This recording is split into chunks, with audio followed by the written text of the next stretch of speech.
Hello RailsConf, welcome to my talk, Why I'm Closing Your GitHub Issue. Today I'm going to speak about stress in open source projects and what maintainers can do to avoid burnout and to stay motivated. A little about my context. My name is Henning, I'm heading development over at Macandra. We are a Ruby consultancy in Germany. We build and host bespoke web applications. We also maintain very old versions of Ruby on Rails for our Rails LTS service. I spend most of my day training junior developers and maintaining our toolchain. Like most development teams, we have a kit of Ruby gems and NPM packages that we use in our daily work. And boy, do Rails apps use a lot of open source components. So these are numbers I pulled from a few applications that we built in the last years. You can see that we use around 200 Ruby gems and around 900 NPM packages in every single project that we put out there. And who built these packages? Well, that is us. Because when people speak about the open source community, they usually mean everybody. And there are a number of great reasons to start an open source project. First, it's a fantastic way to learn about a domain or a language. Or maybe you have a strong vision for a solution and you want to share it. You may find joy in crafting software just the way you think is right without any requirements from a customer. I know that some people contribute to open source to improve their resume, and while that's not a requirement to get a job, it is certainly a way to stand out. Maybe you're craving recognition from your peers, like from people who are not your boss and not your customer. I know that some people just like building communities, and for some, there's even overlap between their open source project and their day job, so they can use their project to help their team at work. Not a great reason in my eyes is money. That only works for very few people.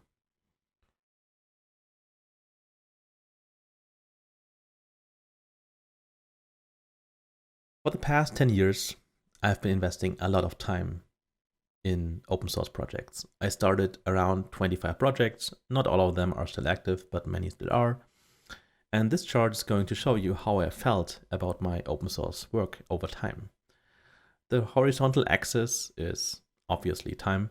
The vertical axis is mood, and higher mood is better mood.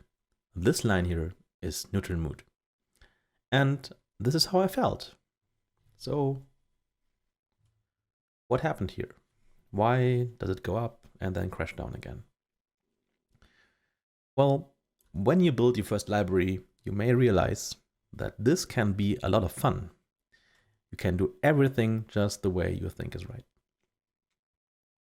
And releasing something for the first time is a rush because you're putting something of yourself out there for other people to see and use. And that is exciting. You will probably be even rewarded with a few GitHub stars, which is like the smallest unit of recognition in our community. And the high point is when people actually start using your thing and the download numbers are going up. This feels amazing when it happens the first time. I mean, then you'll probably get your first GitHub issue eventually. So someone has a problem with your library. I guess you're just going to fix it for them. But then you're going to get more issues. And then you're going to get so many issues. And eventually you realize, I now have a second job. I have my regular job, and then I have my open source job. And that doesn't feel great. This area here below the zero line, I call the dark zone. It's a place where you can dip into, but if you stay in it for too long, you run the risk of burning out. And I believe that open source maintainers have a certain disposition to burning out, because open source work has to do with passion. I mean, no one forces you to work on open source, right? You do it because you have an intrinsic motivation that drives you. And while it's always great to burn something, driven people don't always notice when they're giving away more than they have to give. So As I learned, publishing an open source project is only the beginning of the work, because GitHub has this button here. It is labeled new issue, and everyone who falls on that button can make emails appear in your inbox. And this never-ending flood of issue notifications can be very draining, especially since not all of these issues are nice. You are going to encounter people who are rude or entitled, and while those may not even be the majority, it is those that are going to waste a lot of energy on. So, if you find yourself struggling with this, know that it's not you alone. Here is a tweet from Brian J. Brennan. He writes, I experience an acute combination of panic, guilt, and shame every time I see an email from GitHub in my personal inbox. That is normal, right? I rarely put stuff out there for other people to use because I just can't commit to supporting it perpetually, and that is the new expectation. Here is another tweet thread, this time from Aaron Patterson. And I believe many of you know Aaron. He's keynoting this conference. And I believe Aaron is among the most accomplished Rubyists of our time. But even with all of his experience and all of his skills, he still tweets this. User entitlement is a huge source of burnout for me on open source software projects. I think it's because I don't know how to deal efficiently. I don't want to be mean, so I say, I don't owe you anything, very long-windedly. Or I begrudgingly do the thing they wanted. Either way, I feel terrible. Your life is now easier, but at the expense of mine is what it feels like. So Aaron even realizes what's the problem. It's that saying no is hard. But he finds himself in a place where he either needs to invest a lot of energy into saying no, or he does it against his will. So 6 years ago, I was pretty deep in the dark zone, and I was grumpy all the time. At night and over weekends, I brooded over GitHub issues and what other people demanded that I do. And when my asked me, hey Henning, what's up? I was like, nothing. And the grumpiness reached a point where I either had to change something or I had to stop doing it. And before I stopped doing it altogether, I wanted to try it one more time with my own rules. And to my surprise, this actually worked. So what has worked for me and what may work for some of you? I gave myself permission to be a little self-serving. I allowed myself to spend my open source time with the things that motivate me, with the things that give me energy. Earlier, we saw this long list of motivations. And not all of them will be your motivations. Not all of them are my motivations. These are my motivations here. So I have a very strong vision for my current project, Unpoly. I totally think that this is the way that web frontend should be built. And if that vision motivates me, I guess I should do more things that align with that vision. I'm also a perfectionist person. I like dumping a lot of time into challenging problems and producing a precise solution.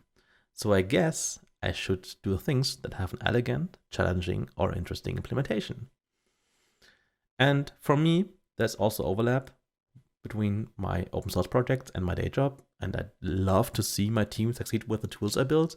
So I guess I should do more things that we need at work. And once you know what the things are you want to do, you need to stop doing all the other things because time is limited. When you do one thing, you are not doing all the other things. I mean, if you're still young, you may still have a lot of time on your hands, but the older you become, the more busy you become with work, family, responsibilities. So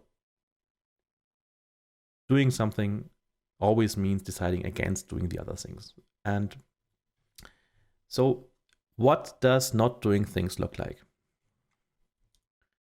For me, it looks like closing a lot of GitHub issues without making a change.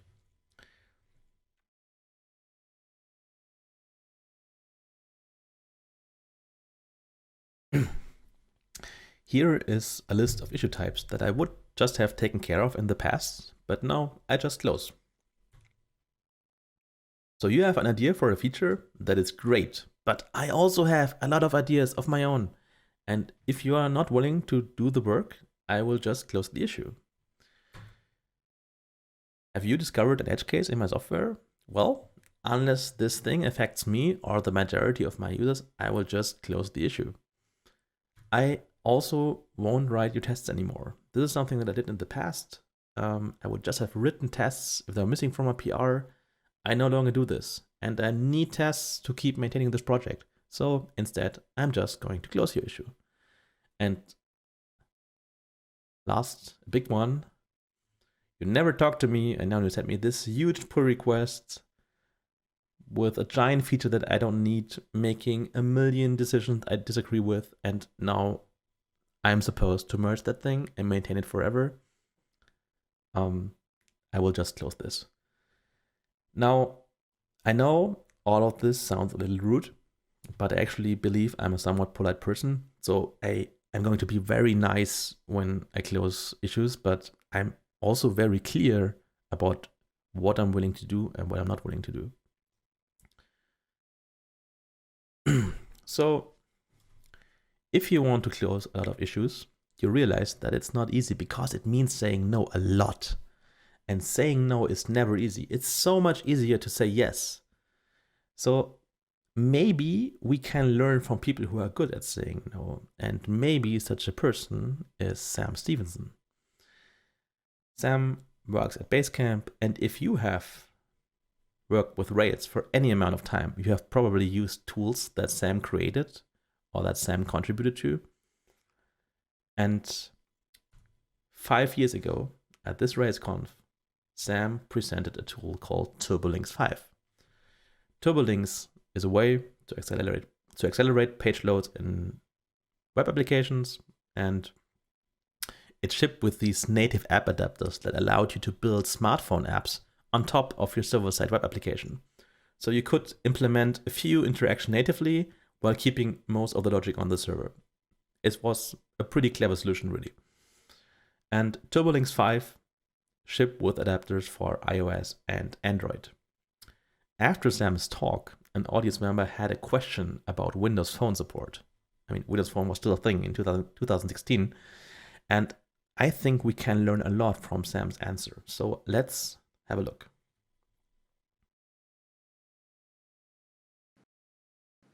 Yes. Is there any planned support for Windows Phone? Any plans to support Windows Phone? I don't have any plans, but if someone wants to look into that, you can take a look at the way we built the iOS and Android adapters. So there's a JavaScript component that's bundled with each one that basically communicates with the web view over a bridge. So you could take the same approach on other platforms. We'd love to see that happen.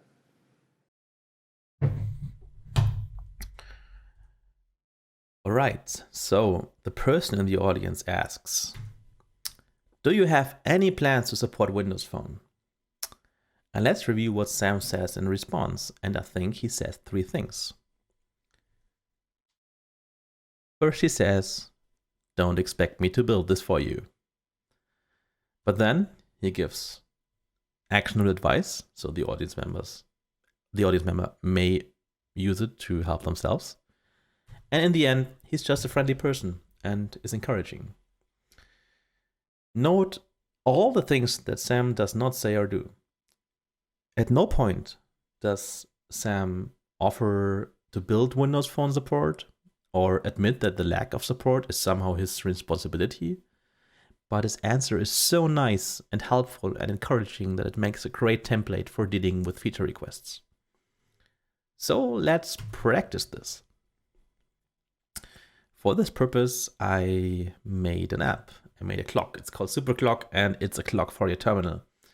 It has this retro 90s NC art aesthetic, and let's see if we get any issues if we put it on GitHub. And I'm certain we're going to get any issues because there are always issues on GitHub, right? So, first issue, add 12-hour clock from foobar. And Fuba writes, "Hi, loving the style of this clock. But I'm from the US and the 24-hour clock is very uncommon here. Please add a feature for a 12-hour AM PM display." So let's take a moment and think what we want here. So I personally don't need a 12-hour clock because I'm living in Europe. But I know that many clocks have this feature and I think it's a good fit for the application. So it would be okay for me to add it, but I'm not going to do it myself. So this is what I answer. "Hi Fubar, I think an AM PM option would be a great addition.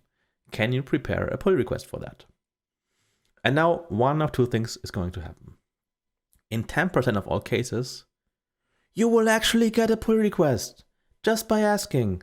And that's surprising because in her initial issue, Fubar didn't offer to contribute. But it's amazing how often people just do something when you ask them to. But in most cases, honestly, you will never hear from the person again because they never plan to contribute. They just want to leave a feature request with you. In that case, I will leave this issue open for a while, see if there's any activity.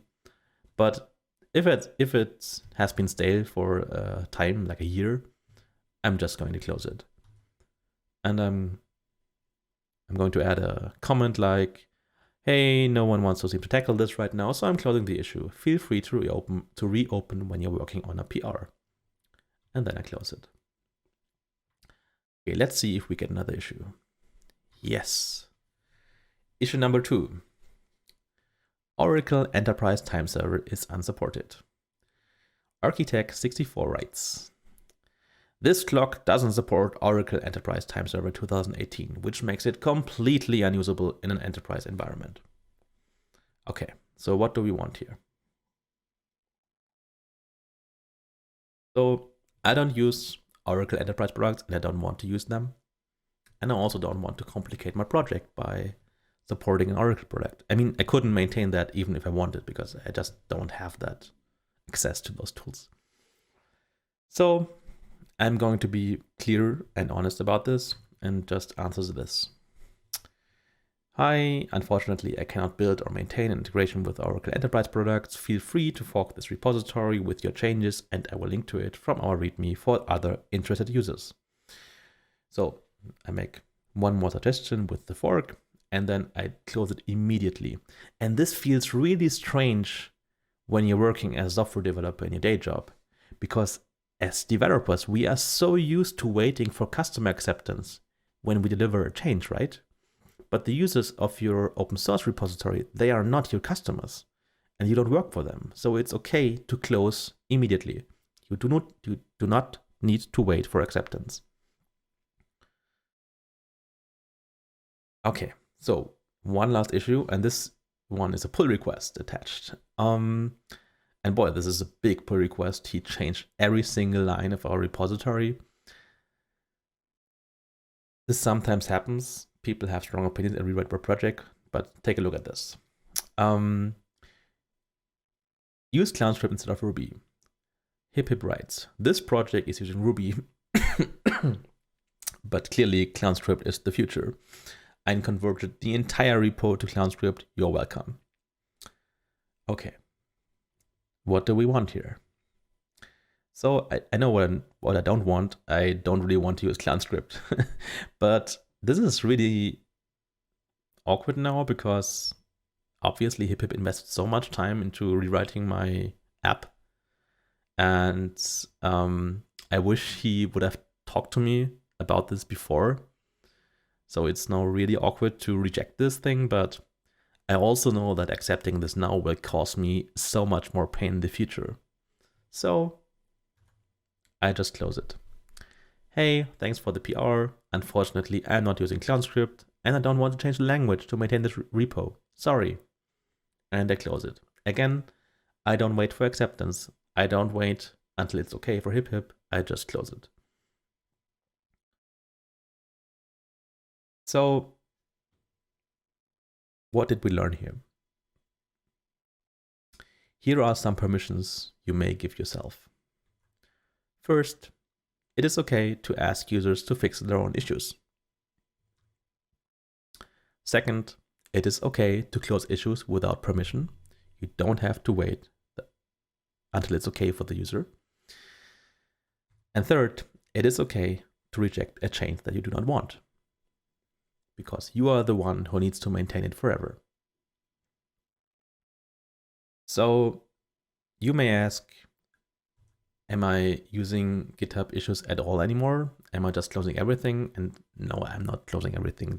I still see a purpose for GitHub issues, and here is how I'm using GitHub issues. First, I use them to discuss whether a feature is a good fit for the library. And then I help you make the best pull request you can do. So if you need help setting up the project, I will help you. I will help you find the best place where to make the change. And if you need any help getting the test runs or whatever, I'm going to help you. I'm just not going to do it for you. You need to drive it. So that is an exhaustive list. I'm not using GitHub issues for anything else today. And we talked about my mood curve earlier. And you see how it crashed deep into the dark zone, but then it goes up again. And this point here is when I started to align my open source work with my motivations. And while I never again reached that initial rush of my first year, I'm pretty happy with my open source work now. I'm definitely getting more energy out of it than I put in, and that's a good place to be. And if you feel worn down by your own project, I hope that I could give you some ideas for improving your own situation.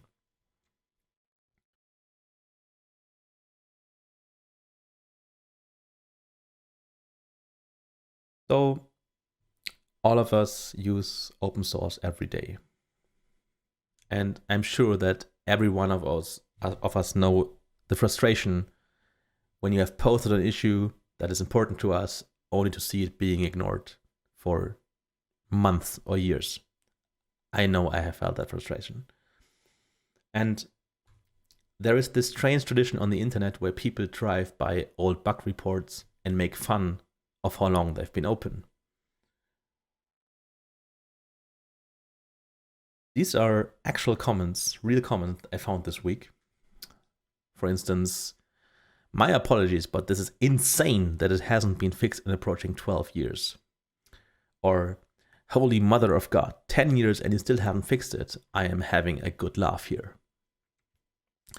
I say it's a strange tradition because these comments reveal so much more about the commenter than they do about the project. They show a major misconception about what an open source project is and what an issue is. So what is an issue? An issue is a request for a change. And it can be used to discover requirements. And it can be a place to cooperate on a pull request. But what an issue is not, it's not a work order to the maintainer because you do not employ the maintainer. The maintainer does not work for you. It's also not a guarantee that a change will be made, and it's never a deadline. So, if you need any of the items on the right, you need to either be very friendly and convincing, or you need to pay someone, or you need to do the work yourself. So, even if you don't have issues that are a decade old, you probably have seen comments like this. Any update? Bump +1? And these are really the same thing. Here's a tip from Nicholas Sakis, the creator of ESLint. If you ask any update on this on an open source issue, the answer is always no. Updates are in the issue. An issue with no recent activity is a clear indication that it's blocked because of lack of time, interest, or other. There is no value in asking which of those is the case or +1s. If you are willing to help, go ahead and offer. You will get better responses. Before I leave you, here's an idea how you can make a maintainer smile, and you can do it tonight with very, very little effort. And I give you one last tweet. this time for Nolan Lawson, who has worked on countless open source projects, but you may know him from his work on PouchDB. And Nolan wrote the following. It is really rare in open source software to see feedback from people who are long-time, mostly happy users of the product about what their pain points are. If you only pay attention to GitHub issues, you'd swear nobody could understand your project and everyone was running into weird edge cases. And he has a point, right? Because on GitHub, there's only a button that says, I have an issue. But there is not a button that says, I have no issue. That button doesn't exist. I just fake it into the screenshot. And there are always many more people who don't have issues, but you never hear from them. So what I'd like to encourage you to do tonight is go through your gem file, pick some gem that you've been using successfully, and just make an issue where you say, hey, thank you for the thing. It's been working for me. Bye. Here's an example where some friendly people did this for Rails. And I assure you, this will make a maintainer very happy for a day, even if they're just going to close it with a smile afterwards. So thank you, RailsConf. This has been great. If you would like to follow me, here is my handle on Twitter and GitHub. You can also send me an email. And I would like to take this opportunity to make a very short pitch for my own open source project. It's called Unpoly. And Unpoly is an unobtrusive JavaScript framework for server-side web applications. It allows you to build fast SPA-like front ends while keeping all your rendering logic on the server. And right now in the community, there's a big interest in HTML over the wire techniques ever since the release of Hotwire last Christmas. Unpoly also sends HTML over the wire, but we took a very different approach to Turbo that you may find interesting, and we're not using WebSockets. We've been polishing this thing for 5 years, though it's a very mature and stable solution. If you're interested, you can check it out on unpoly.com. All right, thank you for listening, RailsConf. Bye-bye.